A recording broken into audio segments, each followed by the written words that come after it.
Here's what happened round 13 of the FIM Motocross World Championship, the MXGP of Spain at Into Xanadu, Arroyo Molinos.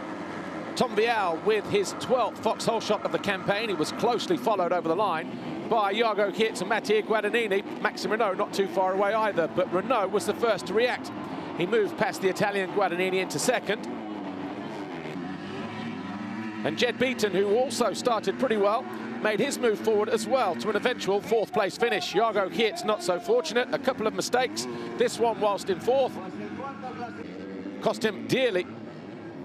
Then Isaac Gifting also gifted Rennie Hoffer a position on his way to fifth place. Geerts was down again. He would eventually come home in 13th place. But it was Tom Vial who was victorious for the 10th time this year. Renaux second, Guadagnini third, Beaton and Hoffer your top five.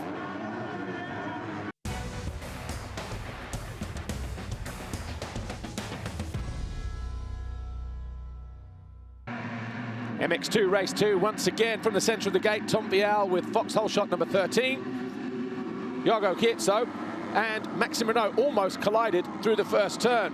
Again, Guadagnini was up there, emerging third through the first couple of corners.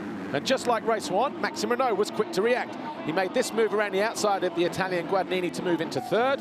Vial led, but top right of your screen, Jago Geerts found a good line around the outside of the Frenchman, took over the lead on the opening lap.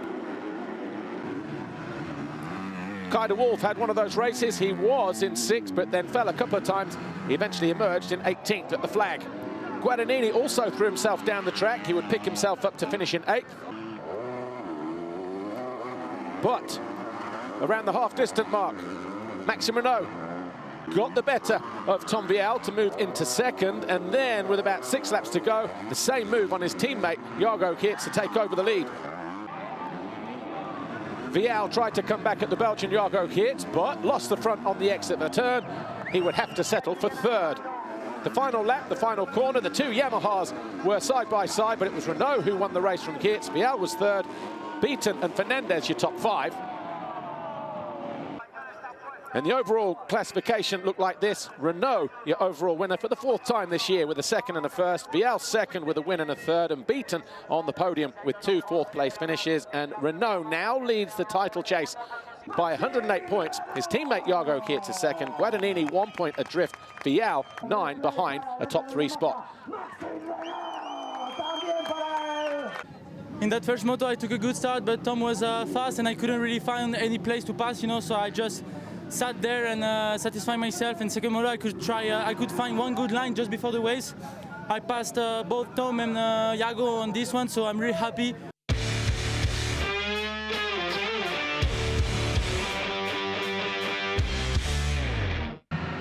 In MXGP race 1, Jorge Prado absolutely lifted the roof of this place as he crossed the foxhole shot line for the 12th time this season. It was a packed house here at Into Xanadu, Arroyo Molinos. He led through the first couple of corners. Fevre was there in second. Koldenhoff, Geiser not too far away. Hurling's buried in around about 8th or 9th place. But after 8 laps of leading, Romain Fevre eventually found his way into the lead. Hurlings and Koldenhoff tagged. Koldenhoff went down, but Hurlings eventually got his way onto the teammate of Siwa, found a way through. Geiser then fell from 3rd, whilst challenging Prado for 2nd position. Hurlings emerged behind him, forced him into a mistake. Hurlings was then 3rd, Prado 2nd, but Fevre was your winner in race 1. He crossed the line to win for the 4th time, race win number 34 for Fevre. Prado 2nd, Hurlings 3rd, Geiser 4th.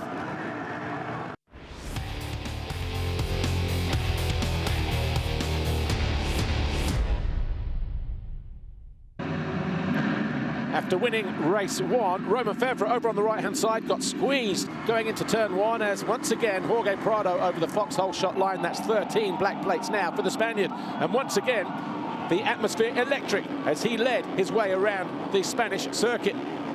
Geiser 2nd, Cairoli 3rd, Hurlings 4th, but quickly into advancing positions as Fevre fell at the 3rd turn.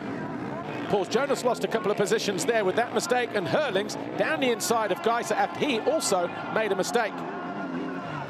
He then went after Prado, and it was a sweet pass as well on the Spaniard to take over the lead on lap 10 of 19. Tim Geiser not too far behind. He got a second wind, made this move on the Spaniard to take over second place with about 7 laps to go. The two Red Bull KTMs banged bars as they fought over third, but Prado managed to keep Cairoli at bay in 4th position.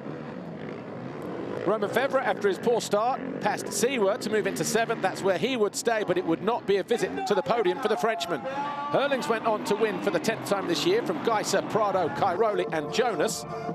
And the overall belonged to Jeffrey Herlings with a 3-1 for the 96th win of his career. Prado 2nd and 3rd on the podium in front of the home fans, and Geiser 3rd.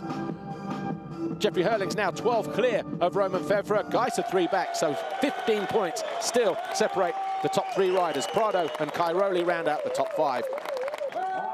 It's a busy period coming up as well. Herlings leads as we head into the next 5 races. Yeah, it was crazy, you know. First moto, I had a good jump, but then I got outrun.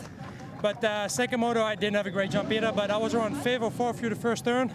And then I just could click off riders, and halfway the race, I managed to take over Corker for the lead. And another overall, so number 96. So the 100 is coming close to one day.